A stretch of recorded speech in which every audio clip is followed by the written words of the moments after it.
አሁን ላይ ግብጽና ቻይና ግንባር ሊፈጥሩ የሚችሉበት እድል አለ አሁን ደግሞ ቻይና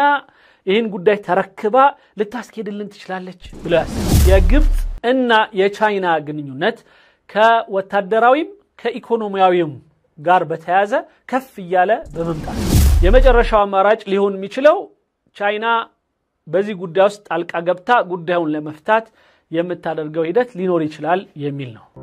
ታላቅ ስጦታ ለኪንግስ ኦፍ አባያ ቤተሰቦች ጊፍት ሪል ስቴት በለጋር መንደሩ የሚያዘጋጀውን ሁለተኛ የባህል ኤክስፖ ከመስከረም 29 እስከ ጥቅምት 8 ድረስ በድምቀት ያካሂዳል በኤክስፖም ላይ ሲገኙ በ5% ቅድመ ክፍያ ከ30% ቅናሽ ጋር 4555 የባንክ አማራጭ አመቻችተን እንጠብቆታለን ባለ 1 መኝታ 65 ካሬ በ356000 ባለ 2 መኝታ 108 ካሬ በ595000 ባለ 3 መኝታ 163 ካሬ በ900000 ብር ቅድመ ክፍያ ከፍለው የቤት ባለቤት ይሁኑ ይሏታል ከነዚህም ቤቶች በተጨማሪ በሁሉም ሳይቶቻችን ላይ ከ18 ካሬ ጀምሮ የንግድ ሱቆችን ይዘልሎታል የዚህ ድል ተጠቃሚ ለመሆንና ሳይቶቻችንን ለመጎብኘት በ0981 83 42 52 ይደውሉ ጊፍት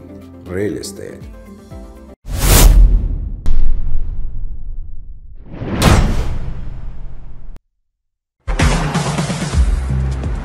أهلا بكم معنا من جديد التقارب الصيني المصري يرجح دخول بكين على خط أزمة سد النهضة كوسيط محتمل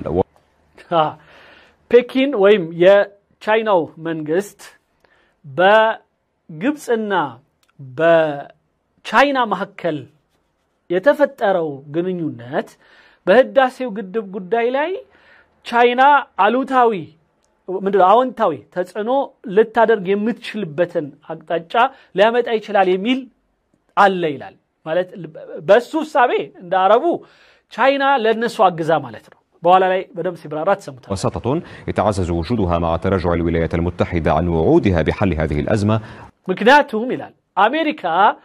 የህዳሴ ግድቡን ጉዳይ እፈታለሁ ካለች በኋላ በዶናልድ ትራምፕ በኩል ግን ከዛ በኋላ ጸጥ ብሏቸዋል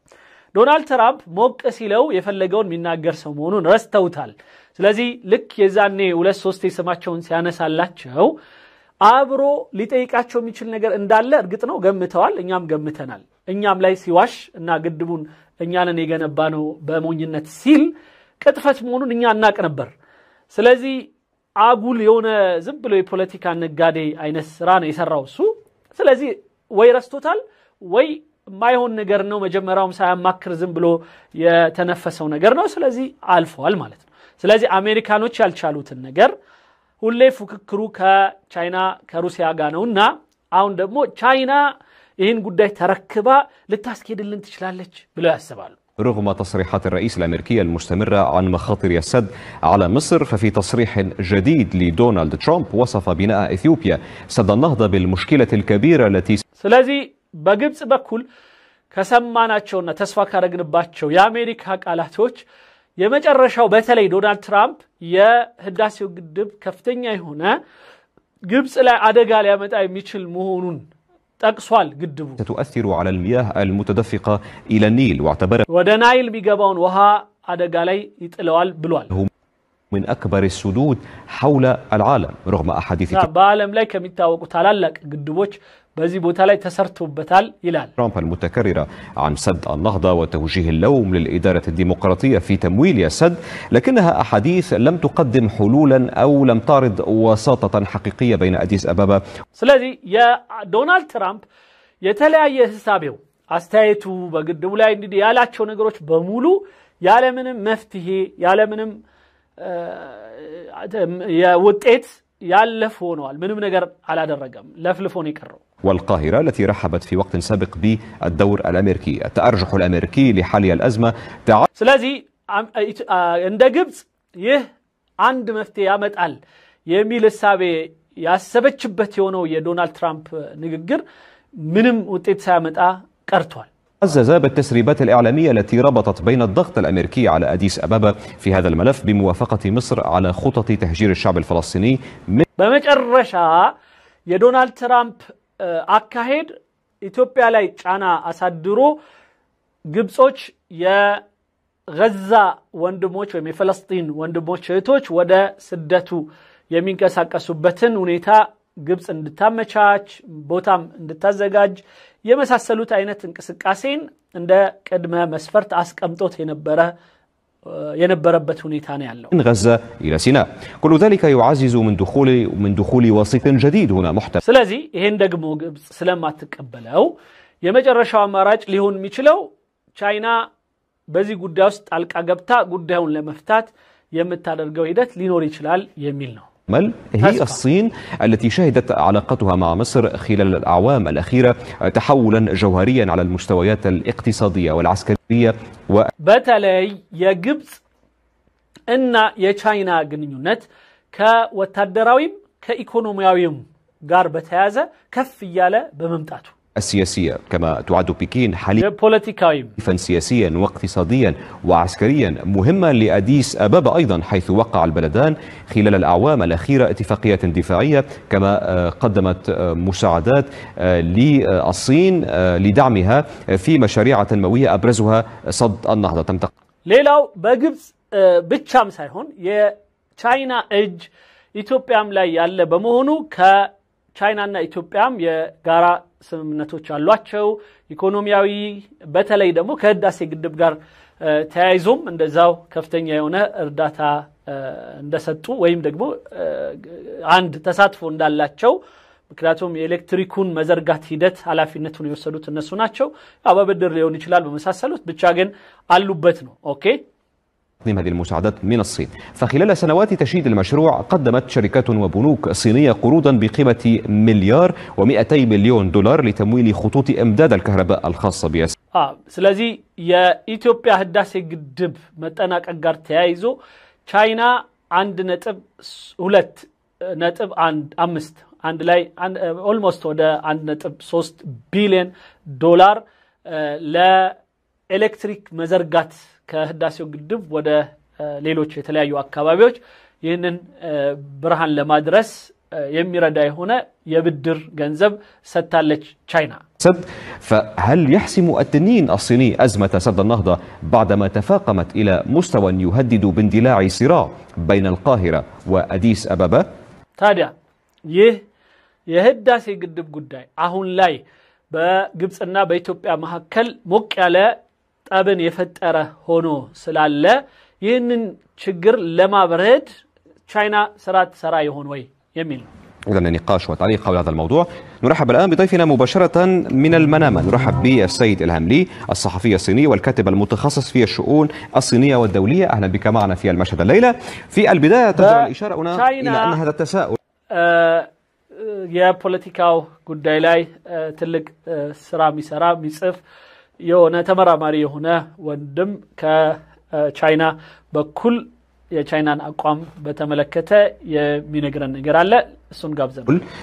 الذي يقول هل ستغير الصين موقفها من سد النهضة وتصبح في صف مصر هذا تساؤل طرحته صحيفة الصينية وهي تشاينا مورنينج بوست فهل تشاينا مورنينج بوست የሚል አንድ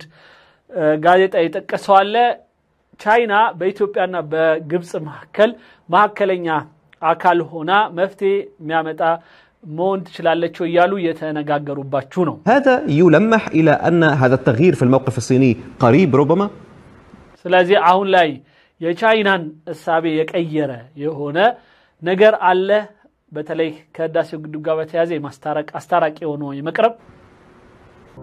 ታላቅ ስጦታ ለኪንግስ ኦፍ አባይ ቤተሰቦች ጊፍት ሪል ስቴት በለጋር መንደሩ የሚያዘጋጀውን ሁለተኛ የባህል ኤክስፖ ከመስከረም 29 እስከ ጥቅምት 8 ድረስ በድምቀት ያካሂዳል። በኤክስፖም ላይ ሲገኙ በ5% ቅድመ ክፍያ ከ30% ቅናሽ ጋር 4555 የባንክ አማራጭ አመቻችተን እንጠብቆታለን። ባለ 1 መኝታ 65 ካሬ በ356000፣ ባለ 2 መኝታ 108 ካሬ በ595000፣ ባለ 3 መኝታ 163 ካሬ በ900000 ብር ቅድመ ክፍያ ከፍለው የቤት ባለቤት ይሁኑ ይሏታል። ከነዚህም ቤቶች በተጨማሪ በሁሉም ሳይቶቻችን ላይ ከ18 ካሬ ጀምሮ የንግድ ሱቆችን ይዘልሎታል። የዚህ ድል ተጠቃሚ ለመሆንና ሳይቶቻችንን ለመጎብኘት በ0981 83 4252 ይደውሉ።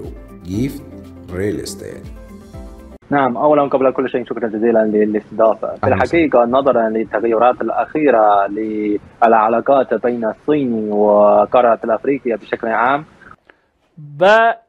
በቻይናና የአካባቢው ላይ በተለይ ደግሞ የአፍሪካ አህጉር አጠቃላይ ጋር በተያያዘ የቻይና ግንኙነት በጣም እየተሻሻለና ብዙ ለውጥ እያመጣ ያለበት ሁኔታ ነው ያለው وايضا التغيرات للعلاقات الصينيه المصريه والصينيه الاثيوبيه እንደዚሁም የቻይና ኢትዮጵያ የቻይና ካይሮ ወይም ግብጽ ግንኙነትም እንደዛው ከፍ ከማለቱ ጋር ተያይዞ طبعا من المحتمل ان تتقدم الصين موقفها تجاه موضوع سد النهضه وخاصه عندما نتكلم ስለዚህ ቻይና ኖርማል ነው ጉዳዩ በሁለቱ መሐከል አስተራቂ ሆና ለመግባት የምትችል አገር መሆኗን ናይም ፍላጎቱም እንዳለ عزم الصيني في السابق بدعم دور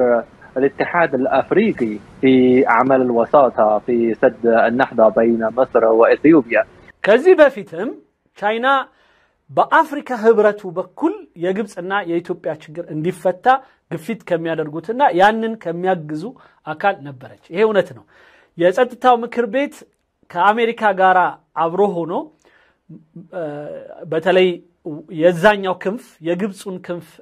የሚያራግቡ የነበሩ አካሎች ሊወስዱት ይፈልጉ ነበር ግን አያያዙን ሲያዩት አልቻሉም ኬንያ ቻይና ህንድ ሶቪየት ህብረት ወይም ራሻ ሌሎችም አካላት በሙሉ ወደዚህ ነው ያደሉት ስለዚህ ተሸንፈው ነው እንጂ አሜሪካን ቢሆን ኖሮ ጉዳዩን የያዘው አልቆልን ነበርኛ በጣም ከባድ ነበር ለኛ ምክንያቱም የአሜሪካው አብዛኛው በተለይ በወቅቱ የነበረው ዶናልድ ትራምፕም ይሁን ኢቭን ጆ ባይደን ቢሆን ለኢትዮጵያ ጥሩ እንትን የላቸው ነበር የታወቀ ነው لكن في الحقيقه نحن في السنوات الاخيره لاحظنا ان هناك فشل مستمر من قبل الدول الغربيه وخاصه الولايات المتحده እኛ ግን አለ ይህንን የአፍሪካ ህብረቱ ይዞት እየተንቀሳቀሰ ባለበት ሁኔታ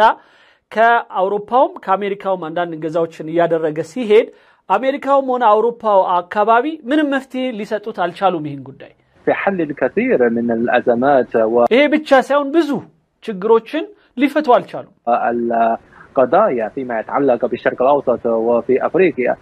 በመካከለኛው ምስራቅም በአፍሪካ ውስጥም የተለያዩ ችግሮችን ሲፈቱ አልተገኙም እነዚህ ሰዎች አሜሪካውም ሆነ አውሮፓውያኑ وبالاضافه الى ذلك طبعا كما تفضلت هناك دور متزايد للصين خاصه لافريقيا مهما كانت الاقتصاديه والسياسيه ስለዚህ አሁን ላይ የቻይና ኢኮኖሚያዊም ሆነ ፖለቲካዊ እንቅስቃሴ በአፍሪካ ላይ ሞቅ ያለ ከመሄዱ አንፃር ذلك لدى الصين المزايا لاعمال الوساطه في موضوع سد النهضه ولكن ስለዚህ ቻይና በህዳሴው ግድብ ላይ መፍትሄ በማምጣት ረገድ የተለየ ችሎታ ወይም ደግሞ የተለየ ቦታ እንዳላት ነው የማስበው لماذا اقول هناك احتمال وليس مؤكد لان ነገር ግን አሁንም ምለው ሊሆን ይችላል ነው ሊሆን ይችላል የምልበት ምክንያት في الحقيقه موضوع سد النهضه موضوع معقد ليس مرتبط ምክንያቱም የህዳሴ ግድብ ጉዳይ በጣም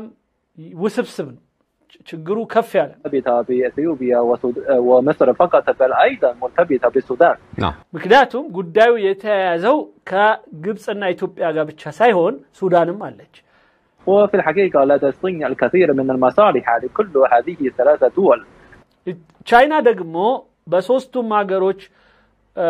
ጋር በተያያዘ የተለያዩ ጥቅማዊ የሆኑ ግንኙነቶች አሏት طبعا لدى الصين علاقات تجاريه والعسكريه كما لاحظنا في يعني عذرا على المقاطعه ما تعليقك على من እንደዚሁም ይልና በተለይ ከቻይናና ግብጽ ፖለቲካዊም ወታደራዊም እና ኢኮኖሚያዊም የሆነ ግንኙነቷ ከግብጽ ጋር በመጨረሻ አካባቢ ላይ ተጠናከረ የመጣበት ሁኔታ ነው ሲለው ስላቋረጥኩ ይቅርታና አንዳንዶች እንዲህ ይላሉ ይለዋል يقول ان الصين هنا ربما قد تجد في مصر الحليف الافضل هنا من اثيوبيا لان العلاقات العسكريه المصريه الصينيه اهم بكثير እቺ የግብጽ ታሳብናት ምንድነው የሚለው የግብጽ ሐሳብ አንዳንዶችም ይሉታል ይለዋል ያው ምንድነው እሱ አሁን ላይ ግብጽና ቻይና ግንባር ሊፈጥሩ የሚችሉበት እድል አለ ምክንያቱም ከፍተኛ የሆነ ወታደራዊ ኢኮኖሚያዊ እንደዚሁም ፖለቲካ የሆነ ትስስርን በጣም ያያዙበት ሁኔታና ስምምነት የፈረሙበት ሁኔታ ስላለ تحدث عن رادارات صينية ربما في مصر ሌላው ብዙ የቻይና ራዳሮችን ለግብጽ በመሸጥ እና በመኖራቸው تلات شبحية صينية في مصر وما إلى ذلك ሌላው እንደዚሁ አንዳንድ የተዋጊ ጀቶች ሸበህያ የሚሏቸው አንዳንድ በጣም ጥላልቅ የሆኑ ወታደራዊ እንትኖች ናቸው የጀት አይነቶች ናቸው እነሱ ጋር የተደረገው ስምምነት عسكري على أعلى مستوى فالصين ربما لأجل هذا السبب تقف في صف مصر فيما يتعلق بسد النهضة ما تعليقك على ذلك ስለዚህ በዚህና መሰል ጉዳዮች ምናልባትም ቻይና ከህዳሴ ግድቡ ጋር በተያያዘ ከኢትዮጵያ ጋር ሳይሆን ከግብጽ ጋር ትቆማለች ተብሎ ይታሰባል እና ግንባር ትፈጥራለች ተብሎ ይታሰባል እንዴት ታይዋለ ጥሩ ጥያቄ ነው ولاحظ انا لا اوافق على هذا እኔ በዚህ አይነቱ ሐሳብ አልስማማም ደስ ያለኝ ቻይና ነጭነጭ እንደሚነገር تقدير اول شيء بسبب ان الصين لا ترى اي دوله من دول العالم كحليف መጀመሪያ ቻይና ማንኛውንም ሀገር ግንባር ብላ አትጣመርም ከማንም ጋር የቻይና አካሄድ فقط شريك ምታቀው አጋር ብላ ነው የምትይዘው አጋር ሲሆን ደግሞ وثاني شيء عندما نتكلم عن العلاقات الصينية الأجنبية فمهما كانت دولة كبيرة أو صغيرة ቻይና ከማንኛውም ሀገር ጋር ትልቅም ትሁን ትንሽ من حيث حجم جغرافية أو ማለት ከጂኦግራፊ አንግል ማለት ነው ትንሽ ወይም ርቀት እና ቅርበት حجم الاقتصاد أو ወይም የኢኮኖሚ አቅማቸው ትልቅ ትንሽ ተብሎ ከሚታሰቡ ሀገሮች ጋር በሙሉ ሽርክና ነው ያላት حتى بالمسافة البعيدة أو مسافة القريبة ወይም ቅርብና ሩቅ በሚባልም ሀገራት ላይ في الحقيقة طبعا العلاقات الصينية المصرية مهمة جدا كما قلت قبل قليل እኔ ከትንሽ ደቂቃዎች በፊት እንዳልኩት የቻይናና የግብጽ ግንኙነት ጠንካራ لاحظنا أن هناك مناورات عسكرية مستمرة بين الصين مشتركة بين الصين ومصر في السنوات الأخيرة ከዚህም ጋር ተያይዞ በመጨረሻዎቹ አመታቶች ላይ ከግብጽ ጋራ የቻይና ወታደሮች የልምምድ ፕሮግራሞችን እያደረጉ እንደሆነ ይታወቃል وخاصة هذا العام هناك مناورات عسكرية الجوية ولكن في እና ይህ ወታደራዊ ልምምዶች ሌላው ቀርቶ የአየር ላይ የጀት ልምምዶችን ሁሉ ያካትት ነበር نفس الوقت كما تفضلت هناك علاقات الصينية الأثيوبية ነገር ግን በዛው ልክ የኢትዮጵያና የቻይናም ግንኙነት እንደዛው ጠንካራ بشأن الزراعة وبشأن አንደኛ በእርሻ ጉዳይ ላይ طاقة نووية طاقة شمسية عفوا እንደዚሁም የሶላር ሲስተም ጋር በተያያዘ وبالإضافة إلى تقديم دعم الصيني ماليا واقتصاديا إلى أثيوبيا እንደዚሁም ኢኮኖሚያዊና የገንዘብ እርዳታም ጋር በተያያዘ እንደዛው ብዙ ከኢትዮጵያኖች ጋር የሚያያዙ ነገር አለ أن التطورات الاجتماعية فلذلك يعني እንደዚሁም ማህበራዊም ይሁን እና የተለያዩ ጉዳዮች ላይ ትስስራችን ከፍ ያለ ነው ከኢትዮጵያኖች كان وما زال ربما التدخل الصيني ስለዚህ በኢትዮጵያም በግብጽም ያለን ግንኙነት ጠንካራ ነው አለው በቃ ሁለቱም طالما انك قلت محايد هنا يعني الصين ربما تدخلها الوحيد قد يكون ስለዚህ አንተ ያልክ ያለው አሁን ነፃነን በገለልተኝነት ነው ምናገለግለው ካልክ ስለዚህ በገለልተኝነት በኢትዮጵያና በግብጽ መካከል ያለውን ግንኙነት يكون على مستوى الوساطة لتشجيع الحوار ليس إلا ስለዚህ የናንተ መሐከለኝነት ሊሆን የሚችለው በሁለቱ መሐከል የመግባባት የመወያየት የመደራደር ሐሳብ እንዲመጣ ማገዝ ነው ማለት ነው تشجيع الحوار وايضا بالقدرات አው እንዲወያዩ ማገዝ العسكرية الصينية الاقتصادية وأيضا مثلا نقول التجارية من الممكن أن تقدم الصين حل مقتنع لدى كلا الجانبين እንደዚሁም በሁለቱም ተቀባይነት ያለው ባላት የኢኮኖሚ የወታደራዊ የፖለቲካዊ ትስስር ባላት አቅም ቻይና በሁለቱም ሀገሮች ላይ ሊያዋጣ የሚችል የሆነ ሐሳብ ልታቀርብ የምትችልበት ሁኔታ አለ مفتياوي ሐሳብ لا من صعب أن نتخيل ما هذا الحل ولكن አሁን ላይ የትኛውን አይነት መፍትሄ ነው የምታቀርበው ሚለው አሁን ላይ ማሰብ ቢከብደኝም كما من صعب أن نتخيل هناك عمل الوساطة للصين للأزمة الدبلوماسية بين إيران والسعودية نحن نعترف بأن الصين قادرة جدا في الابتكار لذلك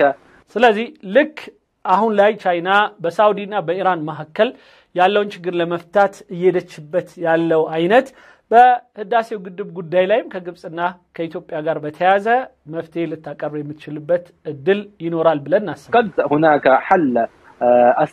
ذات الخصائص الصينية في هذه الأزمة أو بهذه القضايا نعم واضح نشكرك ስለዚህ ግብጽ እና ኢትዮጵያ መሐከል ያለውን ችግር ለመፍታት መፍትሄ ማቅረብ የምንችል ይመስለናል ነው የሚለው